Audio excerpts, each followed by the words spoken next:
So I think we have some time for questions and answers. I was wondering if there are any opportunities for small business operations where they may not be able to do it themselves, but is there a group or something that they could join? Yes, there will be. So these business roundtables, we have a blueprint for them that could be used by small businesses and large businesses alike. So it basically takes 12 CEOs or presidents of a company to come together and convene the roundtable. So if they're small businesses, then it's the model is that it's CEOs inviting other CEOs. And then, so if you have small businesses, they would probably have other colleagues who could be interested. Hi, thank you for all the information. It's so beneficial. At the heart of my work for many, many years has been respect and dignity, relationships that are based on respect and dignity, and now I get the data that supports what I've been preaching for.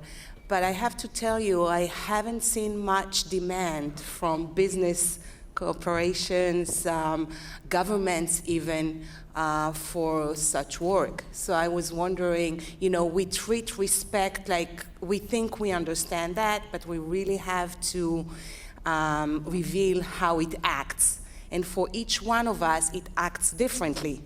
So we have to figure it out. So there's a work to do around that. It's not just a dream.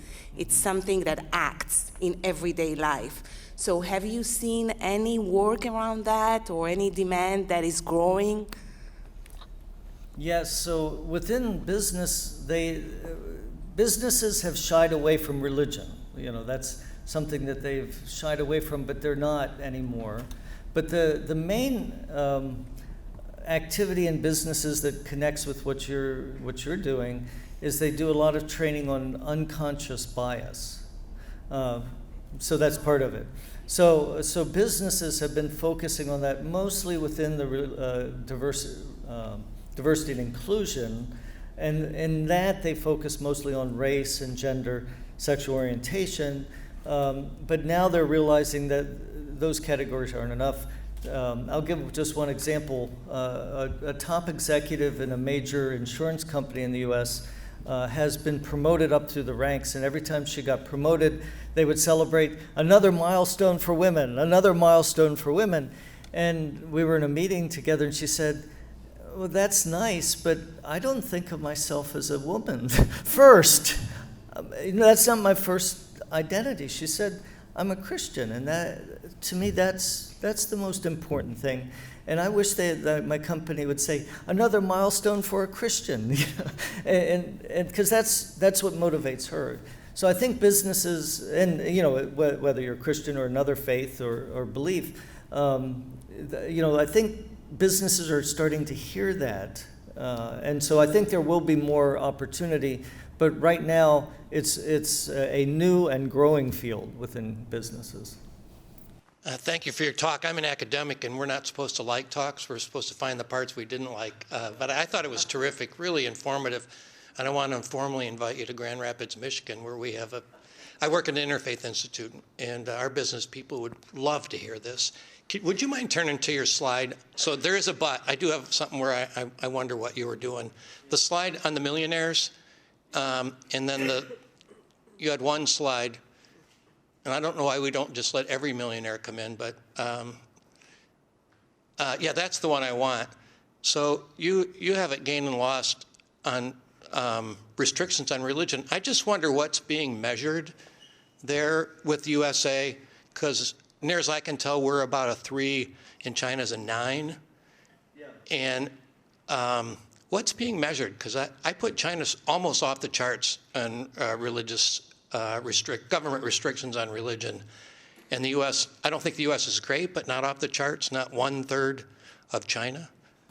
Yeah, I don't think you can count it as a third as China. So the top score on that measure is 10. So I've got two different measures going on in this one chart. It's sort of for data people, it's a different kind of chart. So China is nearly off the charts. The United States is in the moderate category. So that's how it would be interpreted. So in the United States, the kind of restrictions that are on religion include things like you can't proselytize if you're getting money from the government to carry out a social program. So you're not allowed to proselytize. This also picks up other kinds of limitations on religion in the United States, such as zoning laws, local things where governments will prevent a church or a mosque or temple from expanding its space because then they can't tax that land anymore. So it reflects a lot of the local battles, or things like local authorities not allowing someone to dress in a religious way, like wear a hijab or wear a cross around their neck. So some of those things get picked up there. Yeah. Just a quick, that I volunteer in a homeless shelter, and it says, practice your faith, don't preach it. So that's that type of restriction. Yeah.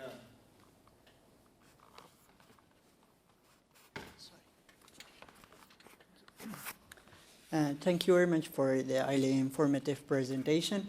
I'm Najibullah, coming from Afghanistan, but I have a little bit information about Middle East. As you know, Muhammad ibn Salman, the son of the king of the Saudi Arabia, he brought some reforms and also he is intended, Saudi Arabia is intended to, as a Middle East country, to do not rely more and more on oil production as a sort of raising or developing the GDP. So how do you assess the current trend of reform in terms of religion? Because in Jeddah, a city near Mecca, so they are going to construct a big city for innovation, for inviting different businessmen and businesswomen all over the world to do business there, as sort of a sort of way in order to do not rely too much on oil production, because some countries, they are going to get rid of oil production, such as UAE and Saudi Arabia and other countries. Thank you very much. Yeah, so I've lived in Saudi Arabia and the United Arab Emirates. So in Saudi Arabia, my faith was completely illegal, and I counted the days until I could leave and finish my contract. In the United Arab Emirates, not only was my faith legal, but the king, Zayed, he was still alive when I was there, he gave us land for our church. And so there I was excited to work. You know, I felt welcomed and my faith appreciated. And if you look at the UAE and its diverse economy and growing, part of that is because people can bring their whole self to the task. There are some restrictions in the United Arab Emirates, but generally speaking, whatever your faith is, you can practice that there. In the Kingdom of Saudi Arabia, it's really limited to Islam and heavily slanted towards Sunni Islam. So even for Shia, it's difficult. So I think that tech venture in Jeddah would succeed a lot more if they would also, allow a church and a temple, the different places of worship for non-Muslims to exist.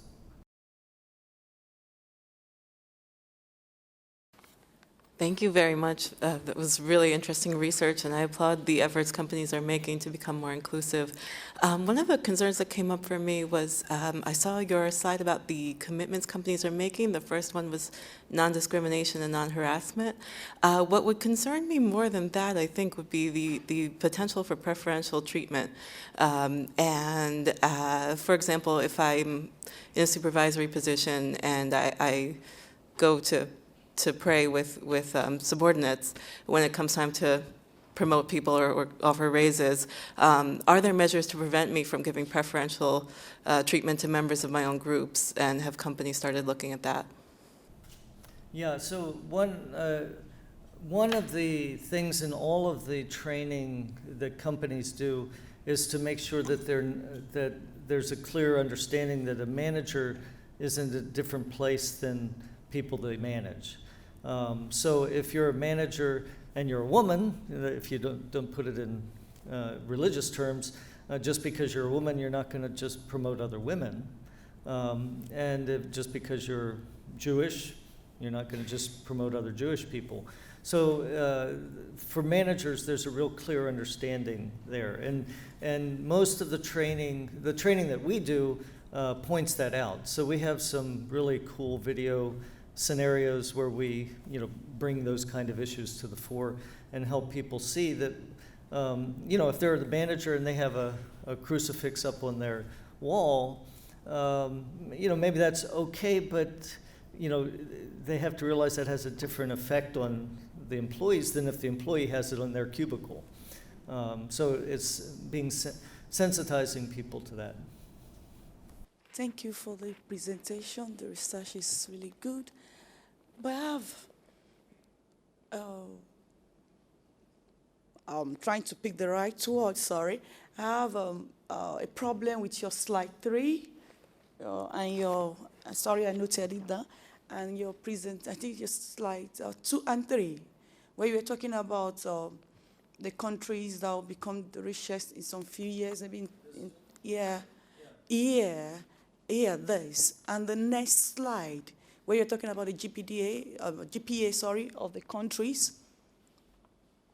Yeah, I'm having an issue there, because from your analysis, my question is, if the countries with religious freedom, will be having low GDP and they will lose out. But my problem, okay, please go back to that slide, sorry, the first slide. Yeah, this your analysis made us know that United States may end up being the only country, a Christian country, that may be left as one of the strong economic by 2050. And meanwhile, China, Japan, India, these are countries with religion restrictions. There's no religion freedom. Yeah. If they are going to take over, and by your next slide, you were saying that they have low, please go to the next slide. How are they going to take over? If their growth, economic growth, is low and is challenged because of religion restriction that they are having now, and they're having low GDP, how will they not take over the economy? Because they have religion restriction. There is no freedom. And they're having challenge, according to what you're saying, the economy will be challenged, the GDP will reduce because people are not free, they can't practice their religion and all that. And the economy is dropping. But this conclusion looks somehow that at the end of the day, they will take over by 2050. What is the correlation? Sorry, please, I have the second question. My second question is the problem the issue of the state's restriction on religion or restriction at the business places? It's two different things.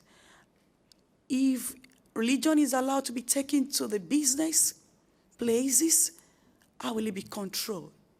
Is the problem with the states, the country itself, the governments and the rules and other restrictions, or the business places? Thank you.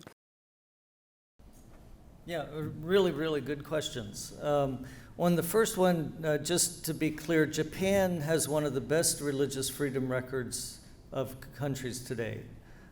Japan does. So the economic future of these are all the most populous countries that have big economies. And I'll just maybe call out China. So China's economy grew. I first lived in China in 1982, and it was literally dirt poor. To have just an electric fan was considered a luxury. So China has come a long way in the past 35 years since I first went there. And over those past first 30 years, they were continually opening up more and more to religion. So during the Cultural Revolution, religion was completely forbidden. All churches, temples, mosques were turned into factories and warehouses. And there was literally no practice of religion, at least no public practice of religion. Then in 1979, Deng Xiaoping opened up the country, and religion grew to the point that now 1 out of every 2 people in China has some religion. And so all of that freedom coincided with China's economic rise. In the past 5 years, Xi Jinping, the president of China, has been clamping down on religion as an alternative power source to the Communist Party and trying to bring it into line with communist thinking. And that's coincided with China's now rather rapid decline in economic growth. They're still growing, but they're rapidly declining. So in each of these cases, you have to look at the country itself and the religious dynamics going on within the country and how that might relate. So the example of China, even economists in China have pointed to this openness in religion as being part of the economic miracle of China. So that's a long question, but I hope that gives some perspective. On the second question about business, so business we think of as part of culture. And so that's on the social side. And so business can have a tremendous impact in making society more tolerant. So if they exercise tolerance within the workplace and allow people to express their faith and belief or lack thereof in the workplace in constructive ways, then that can spill over into society and change our culture in many ways. So that's the point that I'm making with business, is that these things are happening within businesses now, and that can be a great resource for those of us who are trying to work to bring people together rather than drive them apart.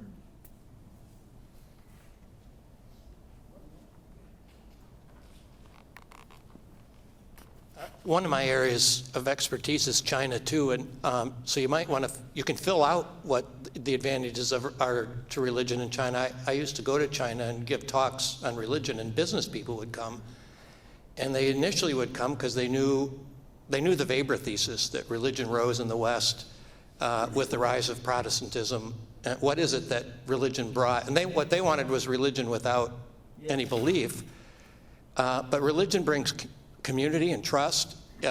It brings honesty, like if people get it. And they're all things lacking in contemporary Chinese business. If you go there, there's a lot of corruption in China. So religion does a lot more than just have freedom for people to believe. It creates social capital that businesses can draw on. So, if Xi Jinping doesn't pull back, they're going to lose a lot of the gains that they've had in that. It will be to their GDP would have gone up more, is my suspicion. It would seem that the religion reflects attitudes towards openness in all sorts of ways, which would really influence the economy. So, are we ready for the next?